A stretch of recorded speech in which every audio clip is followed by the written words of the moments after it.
Can everyone see the principles? Yep, can now. Beautiful. Tony, would you Hey, like good to go? Yep. The purpose of the mastermind is to learn leadership, build teams, and create multiple sources of income together. We are here to inspire and challenge each other to reach and exceed goals. Each member is committed to their own success as well as the success of every member of the group. We are committed to meeting in person or virtually for 1 hour every week. We are present. There is no multitasking or distractions during meetings. We are collaborative. We listen without interrupting, lecturing, or judging. We celebrate each other's successes without jealousy. We are honest and participate by giving thoughtful feedback. We are open and listen to 5 different perspectives without being defensive or offering excuses. We trust fellow members enough to share fully. We are focused, but we also think it's important to have fun during meetings. Yay! We are real, authentic. This is a no BS zone. We allow ourselves to become completely aligned with each other and the high forces, one mind, one soul, one love. Joy? Yep. Noble Goldman International is a conscious, aware, and engaged global community of abundance and freedom creators. Our mission is to create 1 million millionaires who are free from the time for money paradigm. We focus on creating multiple streams of income through masterminding, team building, and the effective utilization of the internet-based platforms. The mastermind becomes an opportunity for self-mastery, where the self-transcendent shift from the me to the we to the us occurs. As congruence and engagement increases, the world's consciousness is then raised one meaningful and inspired relationship at a time. Beautiful. Great. Dan, Yes. you missed out.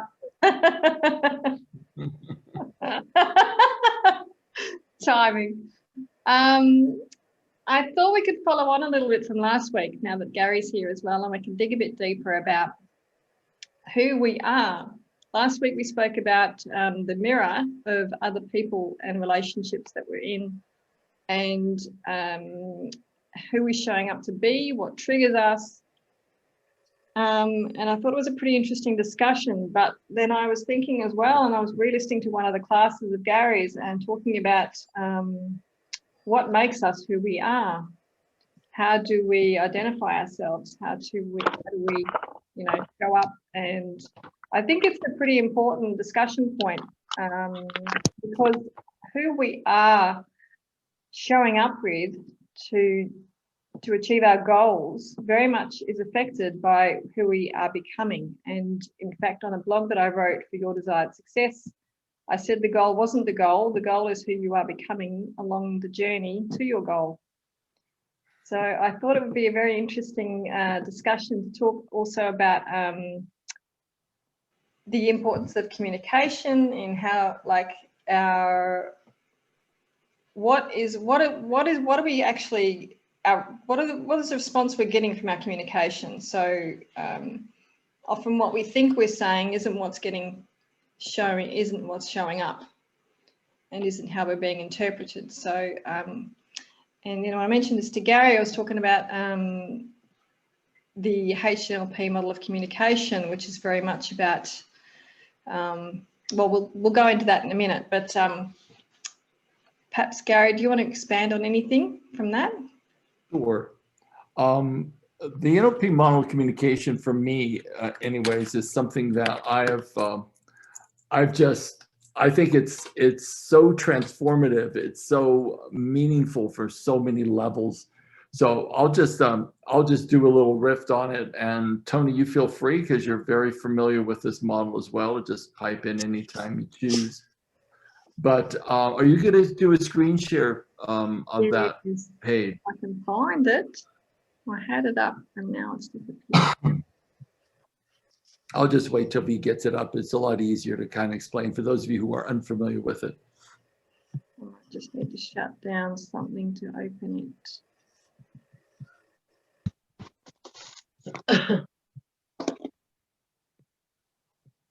There we go. Sweet. It doesn't. Oh, can I make it smaller? Yeah, just go up to the plus. See where the hand is. Go up to the, yeah, make it smaller that way. Yep. Sweet. Oh, that's perfect. Okay, great. I wish I could see everyone's faces, but I can only see V's. Is anyone not familiar with this model? If you're not familiar, would you just do a little shout out? I'm not familiar. Okay, Jan? Everybody else has some familiarity with the model? I haven't looked at it yet, but if it's kind of based on normal NLP, then I do. Yep. I'm very familiar with it. Gary, Okay, great. Gary, you could. Yes. There's a setting on your top right. You can click on View, and then you'll probably be able to see everyone's faces. You can select different view options. B, since you're the host, could you do that? Is If you that- can find. It's on. It'll be on your computer, Gary. On your Oh, screen. There should be on the top right somewhere. There should be a view. yeah, You can but select but view V's the host, so I don't think I can do much with that. and I don't Yes. have that button. I don't have that button here. Breakout. Yeah, I can't affect other people's views. No, it should be yourself, Gary. No, because I can't affect the screen at all because Veronica is host, so I don't have any control over the PowerPoint being shown. No, not the PowerPoint. Your vision of people. You should be able to see them. Oh, I'm sorry. Thank you. Looks like we can do standard. There we are. Thank you so much for that, Tony. I just learned something. I did not know that. But Okay. where is it? Because I've got funny views too. On the top right, there's a little button that says View, and you can select different options as to whether you see tiles of everybody or just the person that's speaking. Yeah. I wonder where, I'm on my phone, you see, so perhaps it's a bit different. That may not Oh, could be be available. I don't know. Well, I'm just going to riff on this and we'll go from there. When I first started studying this, I thought it was, it was really good. I got how it was effective for, our communication and how it impacts communication. But I found it also incredibly powerful for explaining to people, how it is pointless to have, arguments with anyone. Or try to convince someone that your perspective or your opinion is far different than, or that you have the right opinion and that you're trying to convince someone of your narrative is more important or more accurate than the other person's narrative. Because I do a lot of couples work, it's always quite interesting to me to watch how people how words mean different things, how people will have different assumptions based upon what they think they heard. And oftentimes when a person has poor communication, they will have a meaning in their minds, but yet their words don't necessarily demonstrate or represent the meaning that they're attempting to display or to give to the other person. So when I looked at this model, I thought, if people really understood this model, they would reach the compassion of Buddha and the forgiveness of Christ, because they would stop trying to convince someone that they were wrong and start to look at, what is the accumulation of all the things that the person has experienced is really the database of, the pictures, sounds, and feelings that represent the memories, but it's a database of what someone has experienced and concluded about those experiences are all locked in our filters and our internal representations. So what happens is we bring in about, I have yet to be able to decide which is the most accurate number. I've heard 4 billion, I've heard 2 million, I've heard an infinite amount of data comes into our five senses every second. So I'm going to go with 2 million because that kind of sounds reasonable to me. So 2 million chunks of data comes into our five senses: our sight, our visual, auditory, our hearing, olfactory, our smell, gustatory, our taste, and kinesthetic, our touch. So as it comes in, we do this very clever thing. We delete, distort, and generalize, store and suppress that information from like that 2 million down to about 7 pieces plus or minus 2 consciously. In other words, we're aware of 7 to 9, sometimes 12 pieces of data into our nervous system. The rest drops into the subconscious. So as it drops into the subconscious, of course, we're making meaning off of everything that we're experiencing because we're meaning-making creatures. I've done a lot of regression work, and sometimes as I'm doing this regression work, some very interesting experiences will happen.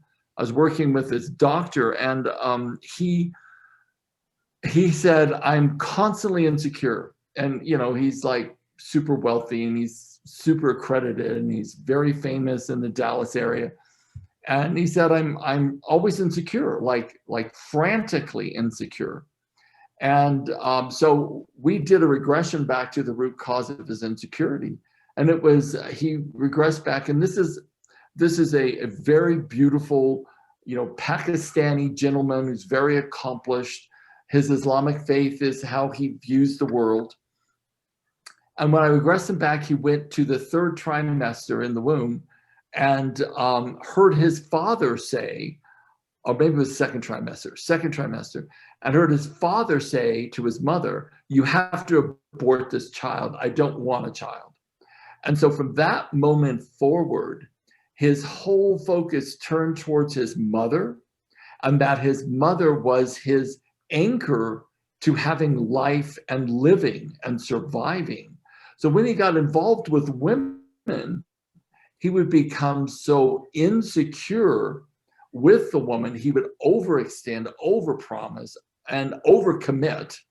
And then he just found himself riddled with fear constantly. And we traced it back to that one event. I may have shared that story with you before, but it's one of the best ones that I can't, at least in my memory right now, about how our filters will actually affect everything.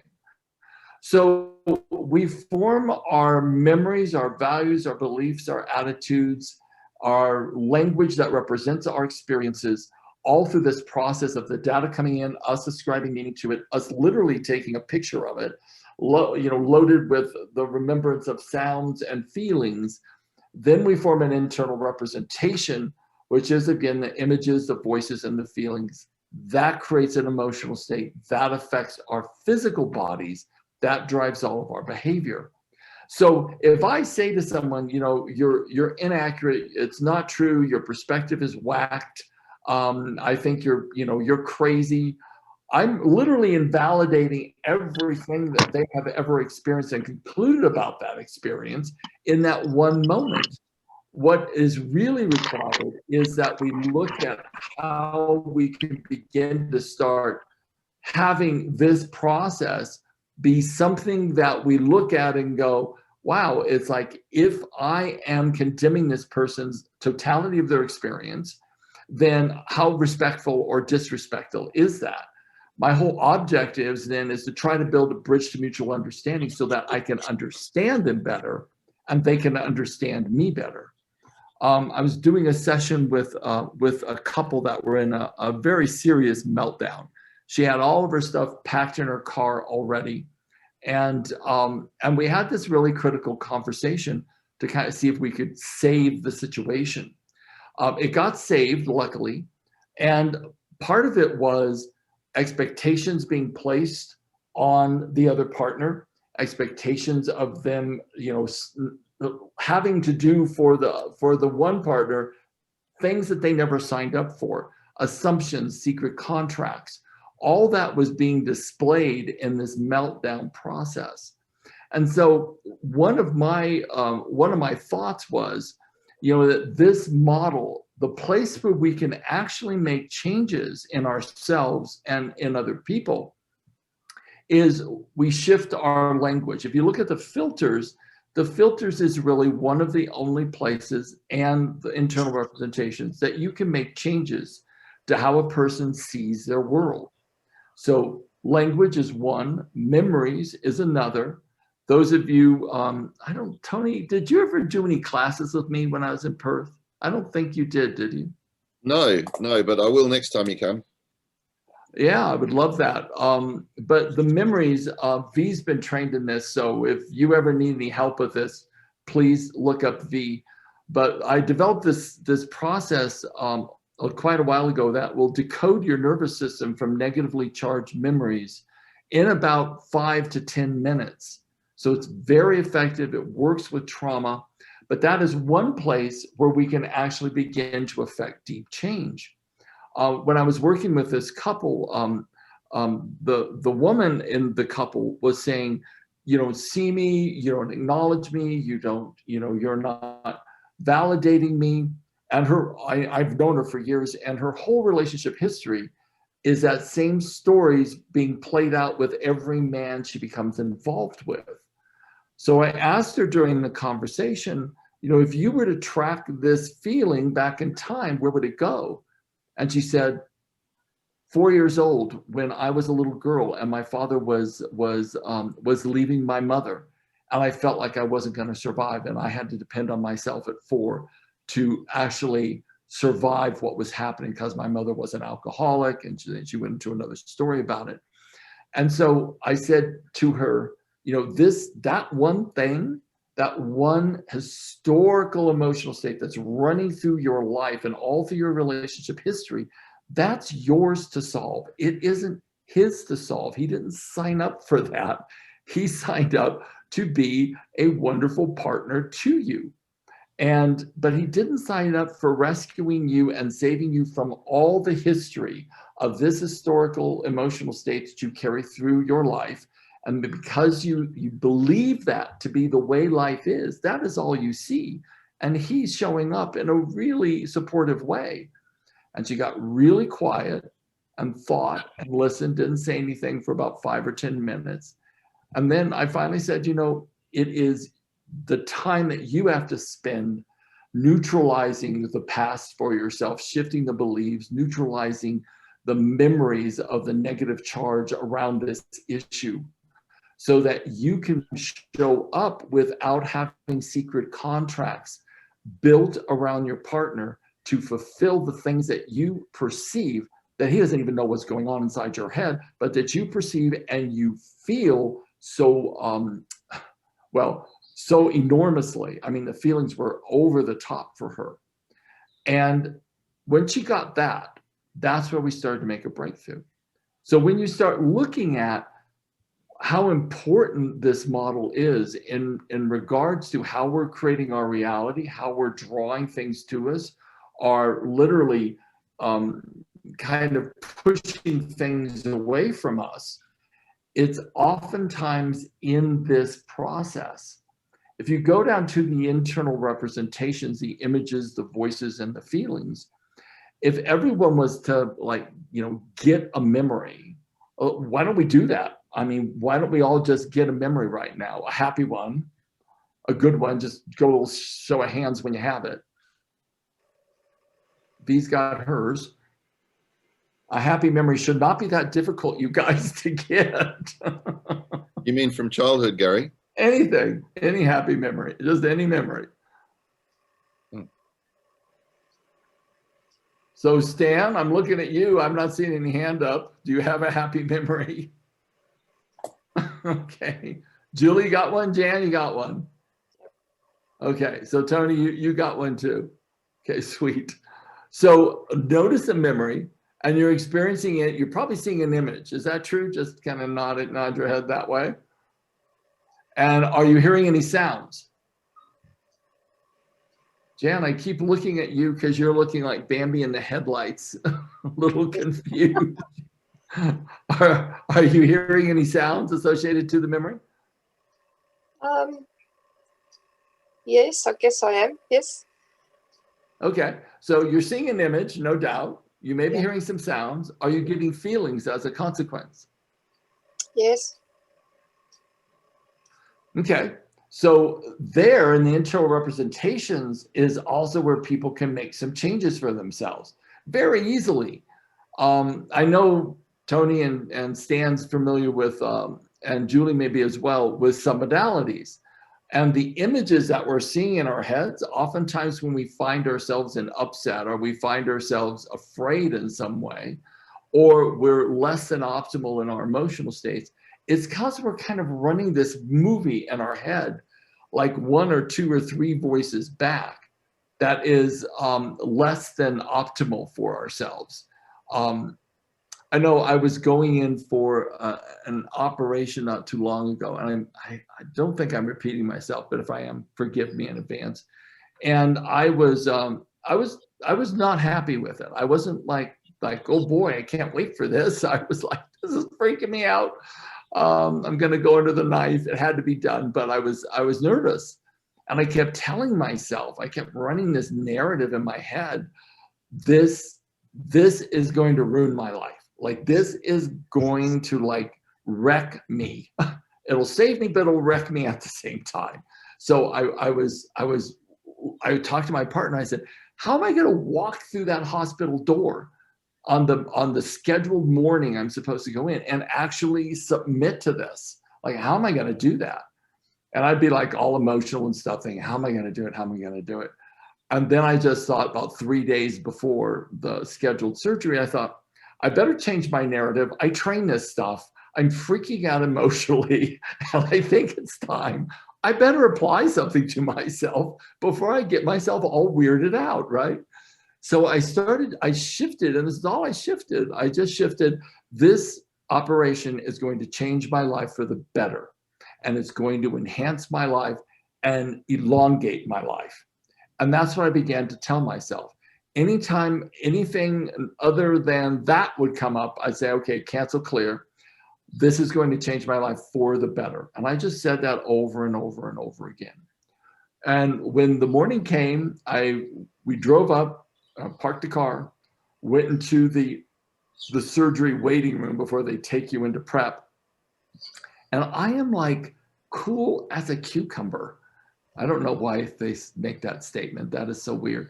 I was very, very non-emotional. I felt perfectly courageous and fine. When I got into the surgery prep, I was joking with the nurses. We were having like a good time, actually.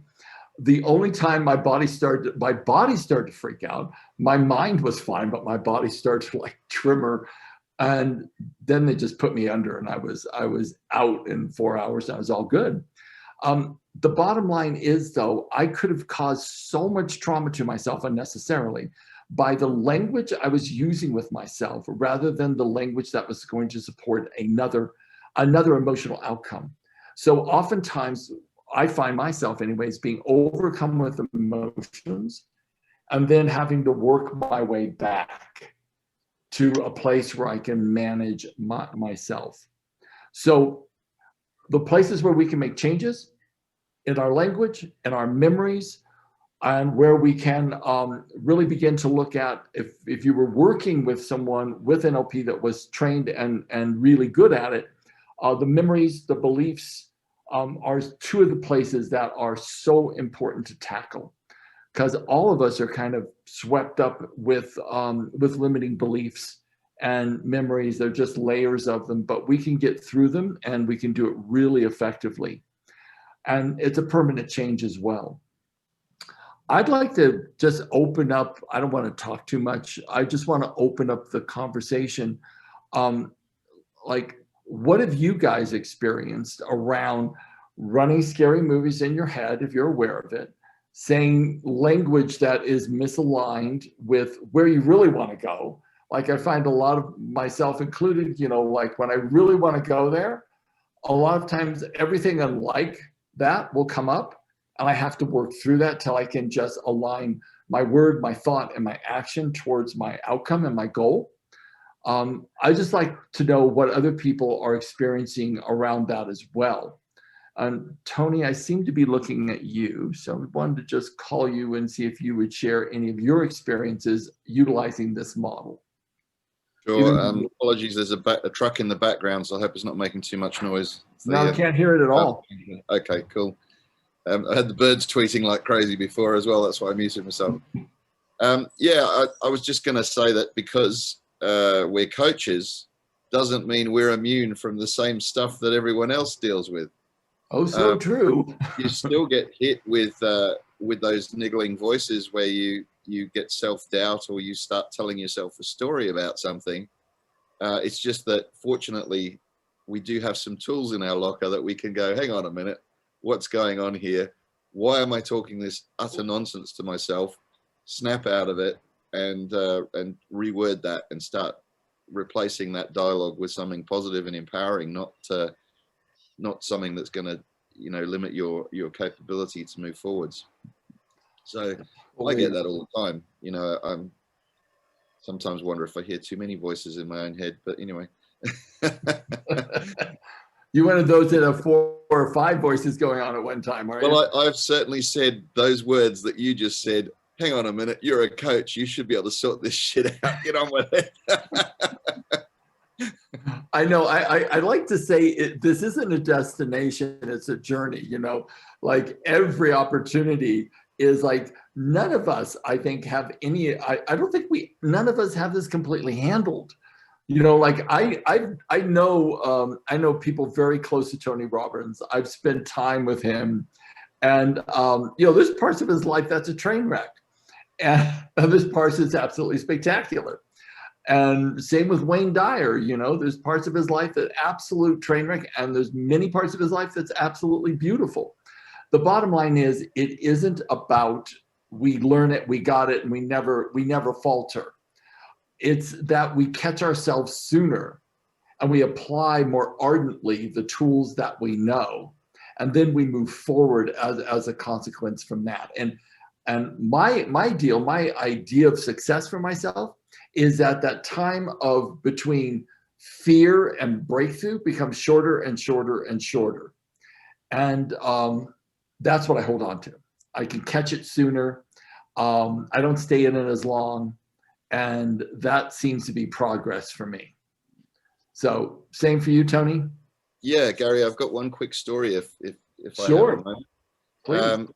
One of the places where I experience this the most is in situations of stress. So scuba diving, for example. So I had one particular incident I wrote about in my book where I was diving a World War II shipwreck in Vanuatu, and I was down 55 meters below the surface, which is a very long way down. And it was a World War II cruise liner that had been converted to a troop carrier and had been sunk by a mine. And the ship is on its side, and we did a vertical lap of the swimming pool.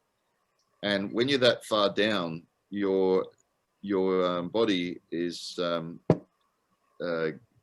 absorbing a lot more nitrogen into your system, and you can get a condition called nitrogen narcosis. I'm not sure if everyone is familiar with that as any experience of diving. That's the buildup of nitrogen that, if you were to go to the surface too quickly, could cause you to get the bends. So what you have to do is to take your time going back up, and you do safety stops, and it allows your body to process the nitrogen, get it out of your system. But this condition of narcosis can go 2 ways. It can make you euphoric, where you feel like almost like you're drunk and everything's fun and starts getting a bit surreal. Or you can go into paranoia state, where you start getting suspicious of everything and not in a very happy place. So 55 meters down, I suddenly started feeling the urge to cough. When you're breathing through a rubber tube, it's not really the normal sort of feeling. And I had this sort of dry throat and I wanted to cough. And as when to put it in context, 1 breath down there is like 9 breaths on the surface. So you have everything's very slow motion. You're having to act very slowly, breathe very slowly, take long, deep breaths. And I'm suddenly struggling to get my breath. And the more I started thinking about it, the more my brain is going into overdrive, probably, I'm sure, impacted by this nitrogen narcosis as well. And then I had this dialogue that I can only describe as like being in a movie where you've got a devil on one shoulder and an angel on the other. And the devil's saying to me, what the hell are you doing down here? You shouldn't be down here. You don't belong. It's dark. I could looked up. I couldn't even see the surface. It was so far away. And you can't just shoot to the surface. And I'm struggling to get my breath. So I'm holding on to the reg. And I really just wanted to pull the reg out of my mouth and breathe real air, which of course, you know, that wouldn't have worked because I'd have just breathed in a load of water. So I'm having this battle, and on the other shoulder, the angel's going to me, come on, get a grip. You're an experienced diver. You can deal with this. You've been in difficult situations before. You know what to do. Just calm down, calm yourself down. And it was like this disassociated experience where I was outside of my body looking at myself in this situation going, what's he going to do here, you know? And then suddenly I saw this little sea slug on the side of the ship, a little brightly colored nudibranch, and I decided to take a photograph of it. And in doing so, I diverted my attention away from all this noise that was going on in my own head. And I just pointed the camera and I focused on getting the photograph. And immediately my body just took over dealing with the problem, and I started breathing normally again, and then breathed a big sigh of relief, I can tell you. My partner was behind me as she saw the bubble pattern coming out of my reg. It changed completely. I mean, it was like was going ballistic when I was coughing and trying to hold the reg, literally holding it in my mouth, to then calm again and taking this photograph. So it was one of the best examples of where you have a complete dialogue going on in your head, distorted, of course, in this case by depth and pressure, but you could go one of either way. You know, I could have easily started panicking and spat the reg out of my mouth and then started taking in water, and then I'd have been in a right old state, you know. And it's not a state you want to be in for sure.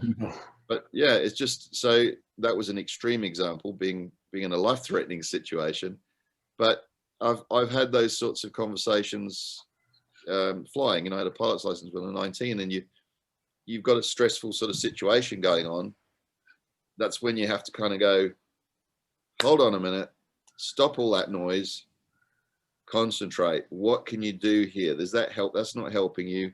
Focus on what you can, what's going to help. Think, clear your head and think positive, empowering thoughts. Use your training. Think about what you can do here. And then suddenly you can see your way through it and come out the other end. You know, I got to say, Tony, that's an awesome story. And so many of us, you know, this whole process of training the mind and learning how to work with the mind and the subtleties of how we make our subjective experience, I think it is one of the most important things that we could teach ourselves, teach our children, teach our companies, that when we actually know that we are in charge of our minds, therefore our results, our success patterns can go through the roof.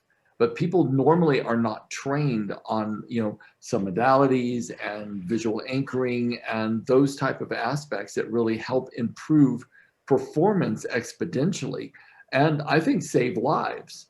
Because in that situation, you could have easily died. You could have easily drowned. So thanks for that. That was awesome. I will never go diving, by the way. You know, because I was drowned off of Lancelin one ill-fated day, and I was paddling in an old rickety kayak, and I capsized halfway to the island off of Lancelin. And I don't know if anyone's ever tried to right yourself into an old rickety kayak by yourself, and it was impossible. I couldn't do it. But what I didn't realize was that there was little pieces of metal on the side of my kayak, and I cut my chest all up. So there I was laying on my kayak, completely exhausted, bleeding in open Australian water. And I'm like, oh my God, I'm not supposed to be dead. I'm not supposed to be dying from being a fish food, you know. Luckily, obviously, I didn't die, but I have great respect for the ocean as a consequence of that, because I thought, oh my God, I'm going to be someone's meal, and it's going to have fins, and it's not going to be pretty for me. So yeah, it's like I'm very respectful of the ocean. I only dove once off of Hawaii. When I looked down and saw how deep I was like super deep water, I started hyperventilating. It's like, oh my God, it's like, where's the bottom? You know, there's no bottom. Yeah, so you're way more courageous than me, Tony. So great respect for that. You wouldn't want me as a diving partner, I'm sure. I'm sure it would not be good. Thank you for that, Tony. Jan, do you have anything you want to say, darling, about anything that's been discussed so far? Yeah, talking about projecting your feelings. A lot of times I've been going to an event or an occasion and really worried about what is going to be going on, and I don't know anybody. But once I get there, it's completely different. It's very, I had a good time. And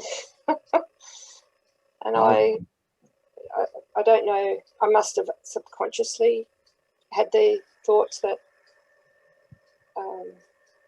help me to be with the people and not worry. Yeah, I mean, what a really good reframe you can always use, Jan, is tell yourself the opposite of whatever your fearful thoughts are. Like, I may meet my best friend today. You know, I may meet someone that I can have this really dynamite relationship with, or I'm gonna have the best time of my life right now. And the joy of meeting other people can be quite joyous. You know, it really can be. So I'd like to try to tell myself the opposite of what my mind wants to roll down this old familiar, you know, kind of rabbit hole with, you know, just all it's doing is just going down old neurological patterns, old habits of thinking. When I can turn that around and turn it to the opposite, generally it always comes out really close to what I am positively imagining it to be. In language, in the study of linguistics, people will say, well, at least this can happen. And they start thinking about, you know, all the negatives that could happen. And the language upgrade is that, well, at most, this could happen. And then as soon as you say at most, this could happen, you start turning your mind completely towards where all the positives are. So I think for all of us, it is really this important place to start looking at just simple linguistic changes on the narratives we tell ourselves have this awesome, amazing impact. Like right now, I'm taking care of, with my partner, we've been doing this for about 15 years now, taking care of his mom, who's now 91. And she has dementia, and she had a psychotic snap about a week and a half ago. And it was quite serious, where, you know, she thought that I was beating her. She thought Robert was trying to poison her. So she just snapped, and we don't know what it was. We think maybe she had a dream, and that she couldn't determine between the dream and reality. So we've been working with that now for the last couple of weeks. We actually left and had caregivers come in and spend time with her to break her state and to see if, you know, remove ourselves and then see if she could kind of come back to a baseline, which she has, which is really good. But one of the things that I realized was that she views me as a dominant male in the house. And so she had a very physically abusive relationship with her husband of 50 some odd years. And somehow I feel like all those memories got transferred onto me and then onto Robert. And I kept sitting back going, you know, like, none of us escape what we have focused on all of our lives. The narratives that we've told ourselves, the conclusions we've drawn, we don't escape it. It's almost like when dementia shows up for some people, not all, thank God, but when it does show up, oftentimes it brings to the surface those suppressed thoughts, those suppressed feelings, and then they get transferred onto whatever the the stage of their life is presenting to them at the moment. And that's why, you know, people say, oh, well, it's not them. I'm thinking, no, it is them, but it is all the suppressed, unresolved emotional states, thought forms, beliefs that now, because there's no filter, there's no ability to filter it anymore or suppress it anymore because of the dementia, it is all there in blatant display. And for me, it's, you know, it's difficult. I gotta say, it's really difficult. But at the same time, it is really an incredible lesson for all of us to look at how can we love beyond appearances, beyond what's said to you, beyond what's done. How can we love that, knowing that at some point, every one of us is going to face something similar. And I know that for every action, there's a like and equal reaction. So then how do we want to show up, and how do we want life to show up around us? And I keep thinking to myself, it's like, for me, there's no time to waste. You know, there's no time to waste in correcting the old, outdated thoughts and beliefs that I've carried. There's no way that I'm going to continue to re-engage with them, just because I want my end days to be blissful. I really want that more than anything. I want to just be as loving as I can possibly be, as happy as I can possibly be, and have as much joy as I possibly can as an old guy. I'm going to be this really weird looking old guy too, I can tell.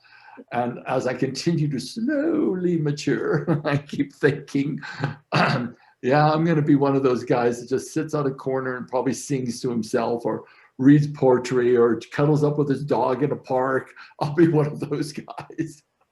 I don't know what's going to become of me, but I do know that I'll be watched over. That I do know.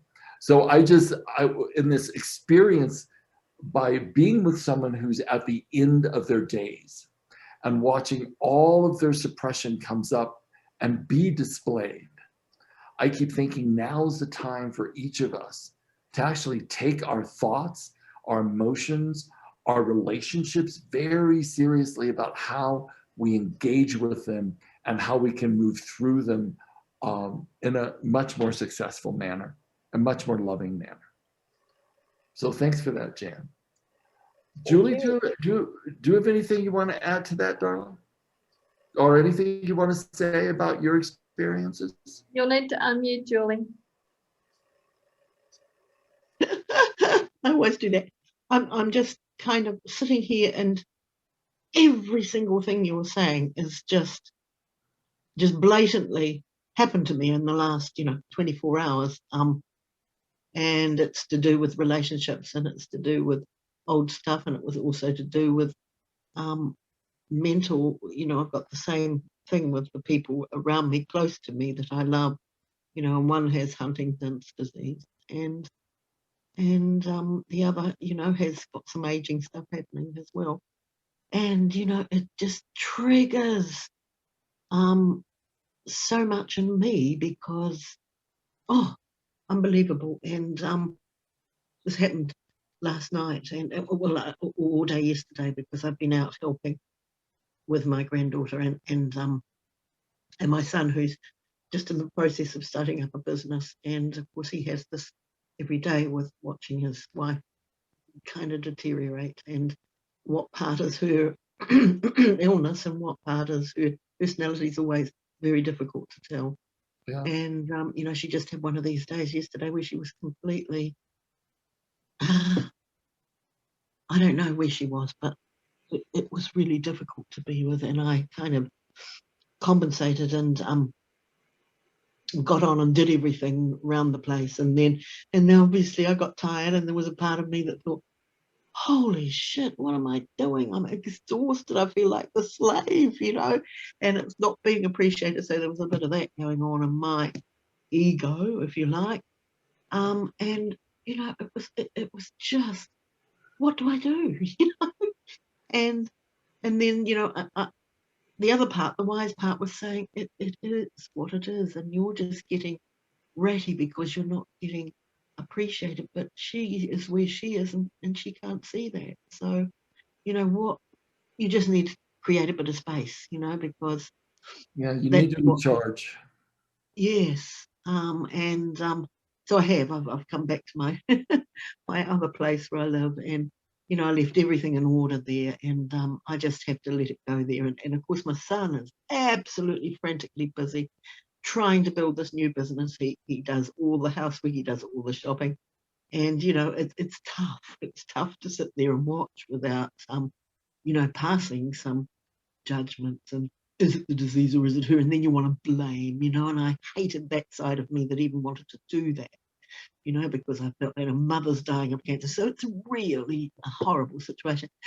And then there's my granddaughter that's there. She's just 10 months. And she is just like this glowing, you know, it's I love a bit of drama. It's like agony and ecstasy all at once, you know, in one sort of experience. And here is this delightful child. And, you know, I've been since she was a few months old to Karma. I used to sing her Twinkle, Twinkle, Little Star, and she responds to it. You've only got to mention the word twinkle. And her whole face lights up with this glorious smile that would warm anybody's heart, you know. So that's when you were saying, can you think of something happening? And I was going to think back and I thought, no. And then bang, out came this face that can Julie, totally transform your whole being, you know. have you been trained in your NLP work in perceptual positioning? Yes, but Okay, I didn't. so I couldn't do it properly at the time because you know I was still of the mindset that everybody else does things better than me. well, I would pull out your manuals, and if you don't have your manual, V, do you have that section from my manuals on perceptual positioning? Yeah. Is it possible to email Julie that? Yeah. I could even run This this is where process with you, Julie. this is where you're up being the projector. Well, no, that's the phobia model.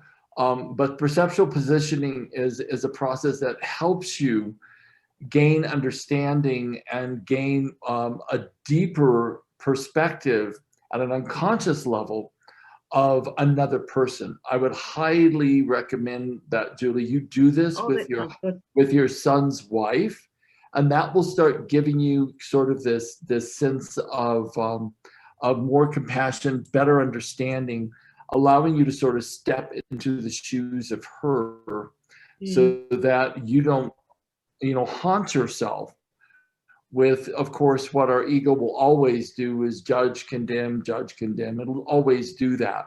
But, you're catching it, which is awesome. But this process will actually help you increase your knowledge base and your emotional intelligence around the topic of your boy's wife.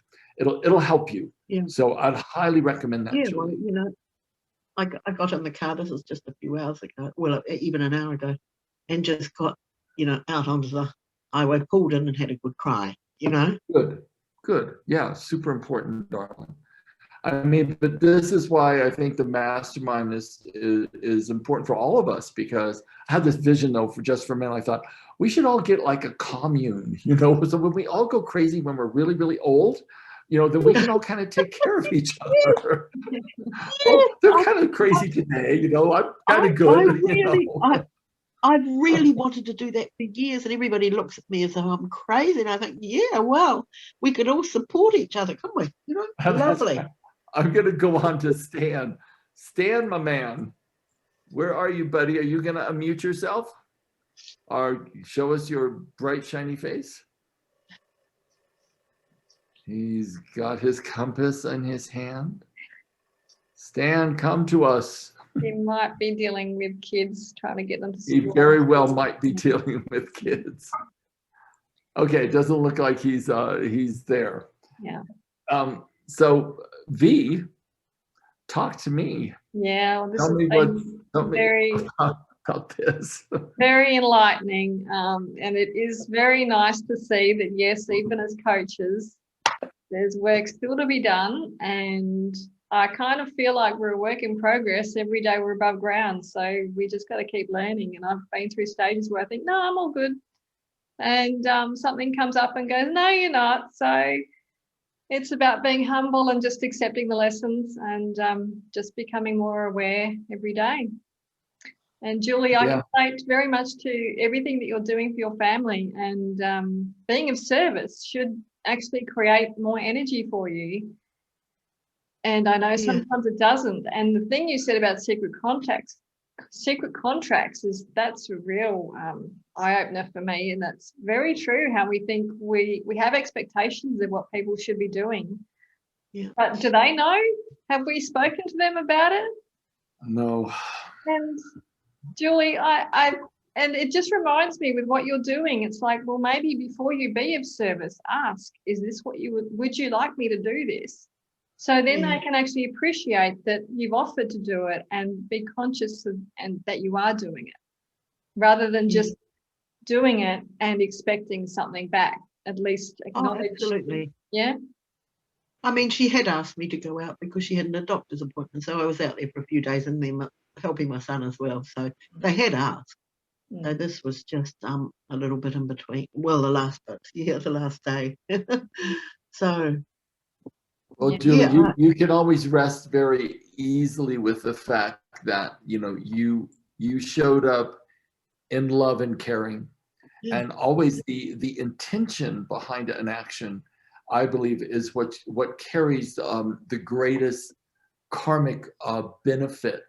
Is that when we show up to really intend to be of service, we may fall down, fair enough, you know, we just pick ourselves up. The last thing that I know any of us want is, this is where I think the entrapment, at least for me, has come from, is when I resent.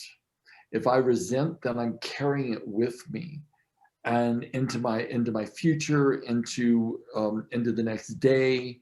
And I can hold a grudge for a really, really, really long time. So I do my best not to do that, because it just wrecks my peace. And when you really think about the fragility of life and how our breaths are so precious, that I just have come to this place where I've gotten really selfish, and I thought, I do not want to spend one more moment thinking ill thoughts, thinking about myself or about anybody else. It's like I just have to go to that place now, which is, what was the positive intention behind what they did? I always go to that presupposition that people do the best they can with the resources they have available at the time. And sometimes the resources are next to nothing. So it's just about not contaminating your own heart with resentment or regret. And when we're able to do that, then I think that we actually create a certain measure of success for ourselves. And I know everyone's dealt with family stuff. I know you certainly dealt with it. I think the thing I felt more than anything was a bit of grief. You know, it was grief, really. Grief at the situation, and a little bit of fear for the future, because, you know, that's it. Sure. So that was, some hurt, but more concern, I think. And but at the same time, there was also concern for my inner being, you know, my inner self, that was feeling extremely pressured. So the best thing to do is to create some space so that can, you know. There's a great little ceremony that you can do, Julie, if you choose to. And that is, it's a Native American ceremony. And, well, I'll give you this, I'll give you a hybrid. Oftentimes when we're not able to communicate our feelings are clear with someone because of their own limitations or yours or distance, write a letter and just pour out all of that stuff that you're harboring in your heart. Get a bowl, and if you can, find some sage where you are, and do a release ceremony where you put the piece of paper in a bowl and burn the sage with it. And in Native American tradition, you know, the sage purifies. And in sweat lodge ceremony, when you are burning your prayer ties, you always burn the prayer ties after a sweat lodge. And as the smoke is rising with the sage, that you are releasing it to Grandfather Sky. And that's the whole premise of it. In the Arikara or Cherokee tradition, God is called Tunkashala. And so it is this release to Tunkashala, all of the feelings, all of the thoughts, all the emotions, in a purified manner with sage up to God. So this is something that you feel like you're harboring stuff, I would really support you in doing some ceremony, because ceremony always impregnates the subconscious mind. It is what makes the biggest impression. This is why indigenous people have done ceremony, not because, you know, they're not sophisticated, they're more sophisticated on how to actually work with the subconscious mind. Yeah. So this is something that you could do for yourself quite easily, and I would invite you to, if you feel inclined. Thank you. I will. Good. Well, I think we're edging up on 6 if my watch is not, if it's correct. Yes, Does anyone? Tony had his hand up a few times. Did you have something? Oh, I'm sorry, Tony, please. I can't, I didn't see the hand, so go for it. That's okay. I didn't want to interrupt the flow. I also was just thinking of a technique that can help people, and I was reading Eckhart Tolle's book. I think it was A New Earth, and he was talking about when you have that battle going on in your head, and you know that you're being judgmental, or you're hearing the voice of your ego, is to, as a trick, perhaps even give your ego, your alter ego, a name, you know, so that you can, let's call it Gary, just for argument's sake. When Gary's being really annoying, you can turn to yourself and say, "Shut up, Gary, get out of my head. That's not going to help me thinking like that." And you can, I can be very annoying, Tony. Of course, we would use Gary in a positive way and say Gary's being our mentor. So we would call and ask, what would Gary do in this situation? That's another way of looking at it. But if you recognize that you're actually not quite being yourself, you're being this other person that you don't want to be. You're talking right at the beginning about how you want to show up, how you want to be. Don't be that person that's whingy and negative and sniping and being judgmental. And so treat it as if it is the horrible friend you don't want to hear from. And she just say to them, "Shut up," and then replace it with some more positive, empowering way of looking at it. Have another one. Yeah, that's the really, opposite. that's a simple way of dissociating. So it's great. And by the way, Tony, I'm completely jealous of that staghorn fern behind you, clamped onto the tree. I've got a little tiny one, and I'm like, oh my God, look at yours. It's a monster. I don't really like it, to be honest. I'd get rid of it tomorrow. Oh, I'd take it, ship it over. a bit on the heavy side though, Gary. Yeah, it is, but it is doggone beautiful. So yeah, I don't live in a climate that will support that very well. So you're welcome to take it back with you. Yeah, now it's snowing. Oh God, I'd love that. I'm hoping I can get there someday, once all COVID's done with. So we'll see what that Can I just add, I really love what Veronica explained there about the secret contracts. You know, that's so powerful, realizing that we've got expectations of people, but they may not even be aware of that expectation because you haven't asked the question, you haven't discussed it with them. That's a really powerful thought to keep in mind, to just put yourself in their shoes and go, hang on, what am I expecting from this person here? And is that fair? You know, I discovered, I wanted to share this with you guys, if you're in relationship or even if you're not, I just think it's something that really works. I've been doing this thing with my partner, and we'll get up, we'll look at the week, and I go, okay, this day's my day, you know, where I get to do what brings me joy. Tomorrow is your day where you get to do anything you want, anything you want. You say this is going to bring me joy, I'm all in. So we've been alternating days, and it's just been awesome. It's like, what's going to bring you joy today? And he'll go, well, this, and this. I go, okay, let's go. and then we just go do it. And one day is like, so then there's no more power struggle. It's like we trade off the days that bring each other joy. It's been awesome. So highly recommend it if you haven't tried that yet. Well, what last thoughts before we sign off? How about why don't we leave with a word from each of us for this next week that we want to share with people. So V, why don't you hit it, darling? What's a word or a statement you want to leave for the group till next Tuesday? Being of service. Jan? Be happy. Julie? That's a great one. Julie? First word that came to me was reveal. I don't quite know why, Nice. but was sort of reveal as in let me see, you know, the various situations and move out of my own habitual perspective. Nice. Tony? Yeah, very similar to Julie. Mine was take notice. Take notice of what I'm thinking, what I'm doing, what other people are, what's motivating them, what's driving them. You know, look out for secret contracts, that kind of thing.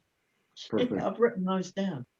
Yeah, I don't know if Stan the man is back yet, but we'll just we'll move on, I guess, to me. Mine is determination. To be determined to stay in right mind as I, you know, live my days out. So determination's kind of a really big one for me. Let's stay on track with our words for the theme for the week. Very true. Gary, it's just been tremendous, and you, Veronica, and Tony, just been fantastic today. It couldn't have been better. It's almost as if, well, it is as if it is because God came down and or whatever handed it to me. I actually, all of us have something always to share that's going to be meaningful for someone on the call. So all of us are at equal value, but it was because of V that this topic got tapped into, because she said, I have this idea. And I said, oh, that sounds great. So she's always the mastermind of the mastermind. I just wanted to briefly say, you were talking about ritual and everything else, and I love the cards I've got and everything, but you know, on the way home I was driving, and one of the things that the healing process was to just, when you don't know what to do, is just, I surrender this to unconditional love. And you know, ask the question to, you know, what should I do? And that's what I asked on the way 3 times in the car. And so that's what happened, and I got straight back here, and here you are, you lovely soul. Beautiful. All right. Thank you for everyone for showing up and contributing so beautifully. And we will meet again next week. Same time, same bat channel. See y'all later. Okay. Thanks, guys. Talk Have to you a later. great week. Bye. Bye.